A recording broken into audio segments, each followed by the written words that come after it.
Carl Jung penned an observation that continues to resonate with unsettling power in psychological circles. The tree that reaches to heaven must have roots that go down to hell. The meaning he conveyed was both stark and profoundly frightening. Essentially, the extent of your descent dictates the altitude of your potential ascent. But there was a critical corollary to this truth that Jung rarely emphasized. A person who returns from the crucible of darkness does not return unchanged.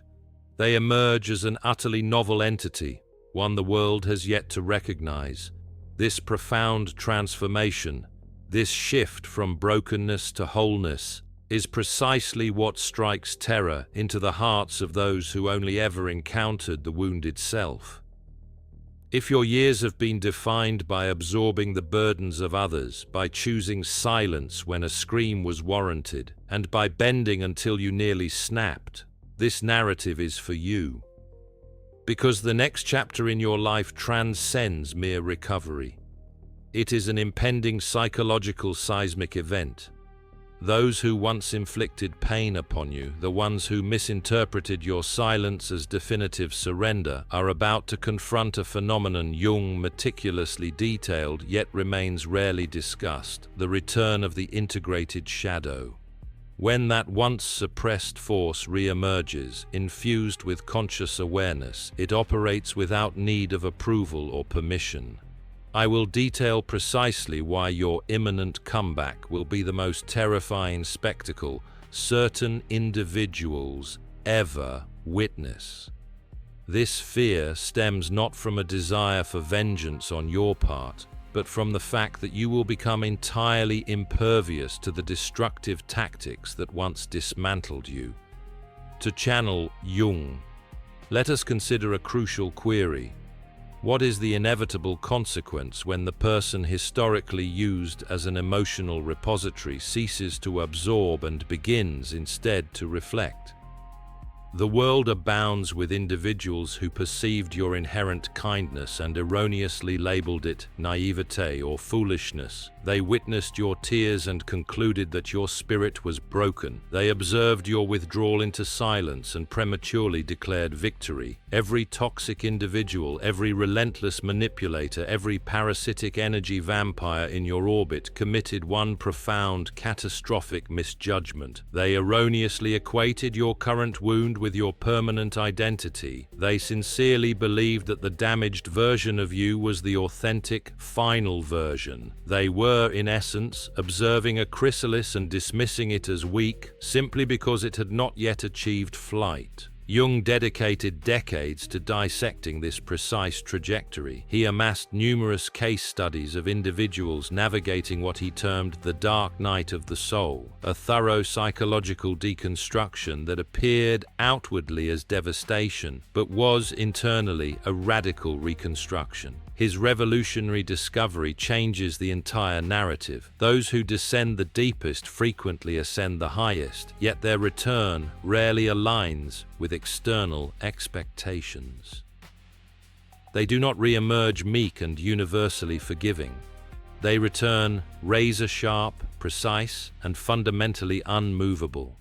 Reflect momentarily on every person who harmed you at your nadir. The friend who vanished when support was essential. The relative who amplified your pain when you were already suffering. The partner who betrayed you in a moment of utter vulnerability. All of them shared the same erroneous premise. They interpreted your profound depth of feeling as a liability. They mistook your empathy for a crippling defect. They assumed your silence was an official declaration of defeat. But here's what Jung grasped that remains eternally beyond their comprehension. Silence is not inherently submission. Often, it is intense observation. Retreat is not defeat. It is calculated preparation. While they were prematurely celebrating your supposed downfall, you were undergoing what Jung identified as the incubation period. You occupied the protective confines of the cocoon, and they tragically confused your metamorphosis with your demise. The rigorous psychological journey you endured is encapsulated by the term the night sea journey, a concept Jung derived from ancient mythological patterns. It describes the hero being consumed by the whale, sinking into the profound darkness, and ultimately emerging fundamentally transfigured. Crucially, most observers overlook the defining detail of this passage. The hero does not return to broker peace with the whale. The hero returns, having become a force the whale can never consume again. That is precisely who you are now. You are not the person who sustained the injury. You are the integrated self who has become permanently immune to that specific injury pattern. Here's where it gets interesting from a psychological standpoint. While your silence reigned, while your healing was underway, and while onlookers deemed you irreparably broken, a profound process was unfolding in your unconscious. Jung's shadow integration. Your shadow is not inherently malevolent. Rather, it is the reservoir of every authentic self-expression you were culturally conditioned to suppress. This includes your justified anger, your necessary boundaries, your power to refuse, your capacity to detach without justification, and your resolve to let others genuinely face the repercussions of their actions. For years, perhaps even decades, you kept this essential shadow imprisoned, adhering to the script that good people must remain passive, avoid strict limits, refrain from severance, and maintain ceaseless care. Your self-worth became terrifyingly tethered to your tolerance capacity, leading you to tolerate everything. You became a vessel for the dysfunction of others. You willfully diminished your presence so that others could feel magnified. You carried the full weight of their emotional baggage only to be chastised for your sluggish pace beneath the load. But something happened during your darkest period. You met your shadow, and instead of being afraid of it, instead of pushing it back down, you executed the act that shifts everything. You integrated it. You addressed your anger and declared, "You are not a destructive force, you are my shield." You embraced your need for boundaries and affirmed, "You are not cruel, you are essential." You recognized your capacity to sever ties and stated, "You are not cold, you are deeply discerning." Jung defined this synthesis as individuation, the realization of wholeness through the acceptance of every facet of the self, even those components society instructed you to conceal. And this is the source of the process's immense power and the ensuing terror for specific individuals. Once you integrate your shadow, you become psychologically complete. You cease to function exclusively from your light side, constantly seeking approval or striving to satisfy people who will never genuinely value you. You operate from your entirety, light and shadow, gentle and formidable, compassionate yet absolutely unmovable. The iteration of you that is emerging makes no attempt to justify or prove its worth, which is the root of its tremendous power. The former self would have meticulously drafted lengthy justifications. The new self offers no explanation. The former self would have issued apologies for wrongs it did not commit. The new self offers no apology for its mere existence. The former self craved external validation for its perspective. The new self requires neither comprehension nor approval from anyone, and this contrast is precisely why your return will be so alarming to those who only ever knew the wounded persona. They built their entire relationship with you on your perpetual willingness to diminish yourself. They grew entirely complacent with a version of you that absorbed their psychological waste without ever challenging or reflecting it. They skillfully weaponized your profound empathy. They ruthlessly exploited your capacity for forgiveness. They dangerously interpreted your enduring patience as tacit authorization for unchecked mistreatment. But now when they fix their gaze upon you, an undeniable shift registers within them. They cannot articulate the change, but they intensely feel its presence.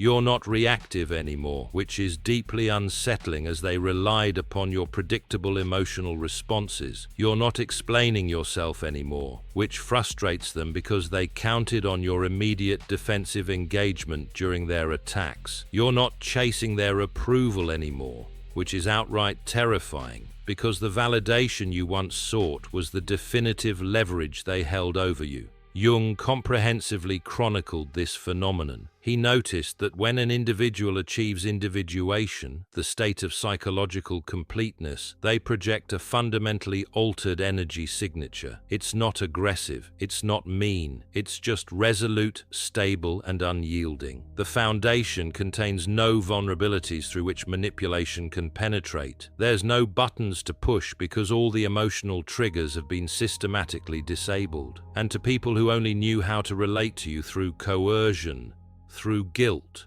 through tactical manipulation, this new iteration of yourself registers as an absolute stranger, a stranger entirely beyond their influence. And that inability to control is the root of their terror. Let me delineate the precise psychological reaction they are undergoing when they encounter the integrated you. Even if words fail them, they are subjected to what Jung called the mirror effect. For years, you acted as a psychological sponge, relentlessly absorbing their toxic behavior, their unacknowledged projections, and their profound dysfunction. They could exhibit cruelty, and you would inevitably return questioning your own fault. They could enact deep betrayal, and you would grant absolution before an apology was even uttered. They could neglect your most fundamental needs, and you would rationalize that your needs held no importance. But when you integrated your shadow, when you became whole, you stopped being a sponge, you transformed into the mirror. Now, when they launch their toxicity, it doesn't penetrate you, it instantaneously rebounds back upon them. When they try to manipulate you, they see the strategy clearly reflected back in your serene refusal to participate. When they try to guilt you, their own coercive tactics are starkly exposed by your resolute silence. When they try to gaslight you, their fabricated narratives are revealed in your unwavering self-certainty. This is psychologically devastating for them because the majority of manipulators function from a place of deep unconsciousness. They don't deliberately analyze their actions, they operate purely by reflex. But when you become a mirror, you compel them to confront the clarity of their own behavior, a sight few are capable of enduring. So they do what Jung predicted they would do. They escalate. They double down on efforts to reclaim the former version of you. They deploy love bombing. They exert calculated guilt. They adopt the victim role. They attempt to weaponize your empathy by feigning distress over your personal evolution. But here's the vital truth Jung articulated that you need to fully integrate now. Their escalation is not fueled by missing your identity. It's because they miss the profound loss of control over you. They don't mourn the relationship itself. They mourn the transactional dynamic where you existed beneath them. They don't miss your presence. They miss your silent, unwavering tolerance of their perpetual unavailability. They don't miss you. They miss the compliant role you were willing to occupy for their benefit. And this is where your comeback becomes truly terrifying to them. Because the former self would have observed their escalation and instantly questioned, am I being too rigid? Should I offer clemency? Maybe I'm the underlying problem. The old you would have self-persuaded that establishing boundaries was inherently cruel, but the new you, the individuated you, sees their escalation for exactly what it is, a transparent manipulation strategy. And you don't react to it, you don't engage with it, you don't explain why you're done, you're just done. Jung wrote extensively about what he called participation mystique. the unconscious psychological link shared between individuals. In reciprocal healthy connections, this bond facilitates mutual respect. But in toxic relationships, this bond degenerates into a parasitic dynamic. One person consistently exploits the other's energy, validation, or emotional labor. And for years, you were the source of this sustenance. But when you integrated your shadow, when you became whole, you irrevocably severed that parasitic tether. You cut the energetic cord, and now they're experiencing acute psychological withdrawal. That's what you're witnessing when they suddenly come back into your life, acting confused about why you're different. That's what's happening when they say things like, "You've changed," with disappointment in their voice, as if you were perpetually obligated to remain the compliant, wounded version of yourself. That's what's driving their frantic attempts to provoke you, to get any reaction, even a negative one, because any reaction signifies a renewed point of access to your energy. But you're not giving them access anymore. And that irreversible depletion of supply, that's what terrifies them. The profound irony that Jung would appreciate is this: they themselves cultivated the very version of you they now fear. Every time they hurt you and you stayed silent, you weren't being weak, you were studying them.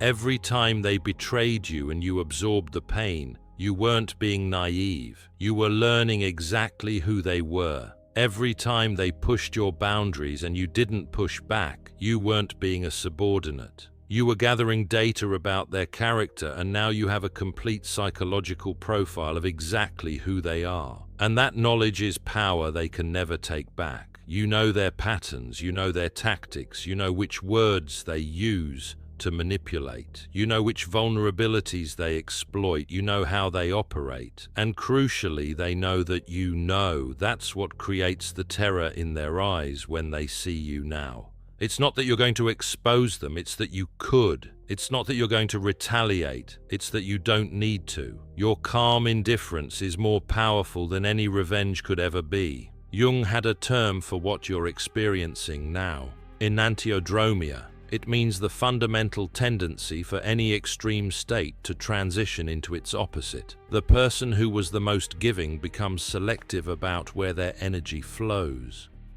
The person who was the most forgiving becomes discerning about who truly merits absolution. The person who was the most understanding establishes clarity about behaviors they will no longer rationalize or understand away. The person who was the most accommodating becomes absolutely immovable when defining their personal boundaries.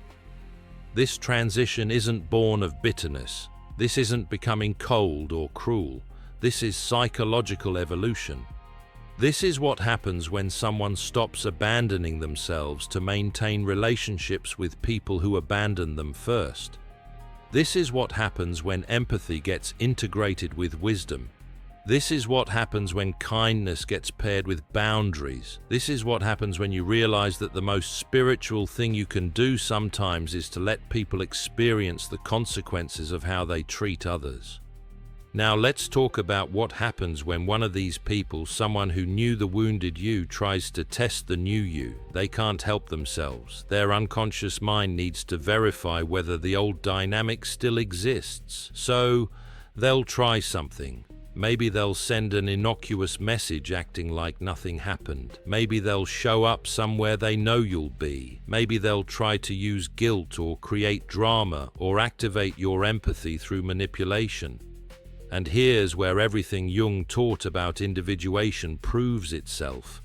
The former self would have felt that familiar magnetic pull, the imperative to react, to clarify, to salvage, to appease. Your heart would have started racing. Your mind would have started rehearsing what you'd say. You would have felt guilty for having boundaries. But the new you, the individuated you feel nothing. Not anger, not sadness, not even satisfaction, just nothing. A calm, clear, absolutely unmovable stillness. This is what Jung called being centered in the self. You're no longer reactive to their attempts at manipulation because you're no longer invested in maintaining their image of you. You're no longer explaining yourself because you're no longer seeking their understanding. You're no longer defending yourself because you've entirely vacated their subjective court. You've removed yourself from the entire dynamic so completely that their attempts to engage you just dissolve into the void. And when they see that, when they realize that you're truly, genuinely, completely done, that's when the terror sets in for them. Because toxic people operate on a specific psychological principle. They believe that everyone operates like they do.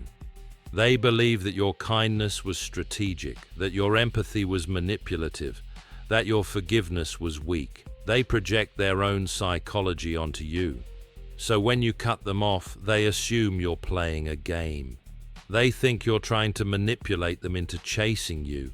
They think you're waiting for an apology so you can have power over them. But you're not playing any game.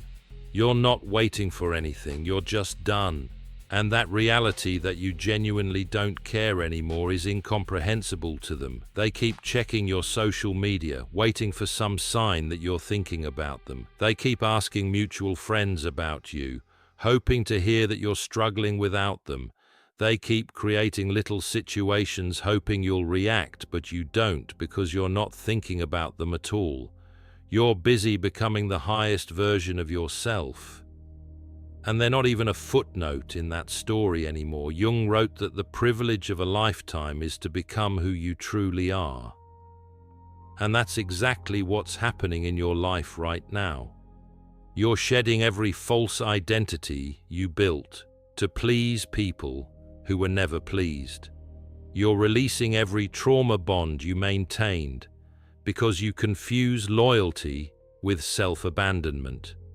You're stepping into a version of yourself that exists independently of anyone's approval or disapproval. And that version of you, complete, integrated, whole, that's the version that terrifies everyone who knew the wounded you. Because the wounded you was controllable. The healed you is sovereign. The wounded you needed external validation. The healed you generates validation organically, internally. The wounded you was afraid of being alone. The healed you understands that being alone is better than being diminished.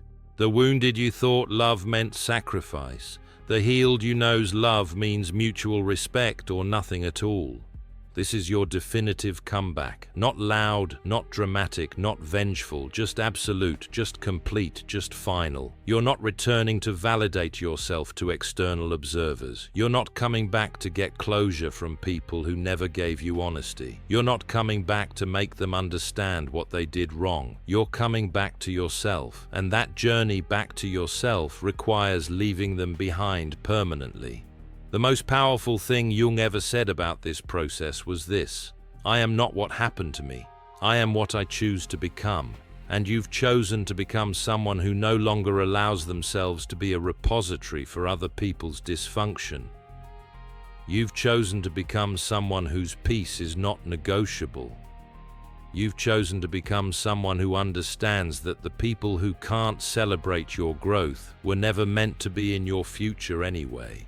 So when they look at you now with confusion, with frustration, with that fear in their eyes that they can't quite name, understand what you're seeing. You're seeing the moment a manipulator realizes their manipulation no longer works. You're seeing the moment a narcissist realizes their supply has dried up. You're seeing the moment a toxic person realizes the person they took for granted has become completely unavailable to them. And that unavailability, that indifference, that calm refusal to engage, that's what terrifies them, because it means they've lost something they can never get back: access to you. Your comeback isn't about them. It never was. Your comeback is about you reclaiming every piece of yourself you gave away, trying to maintain relationships with people who weren't maintaining you. Your comeback is about you stepping into the power that was always yours, but that you were taught to suppress. Your comeback is about you choosing yourself with the same fierce loyalty you once gave to people who never chose you back.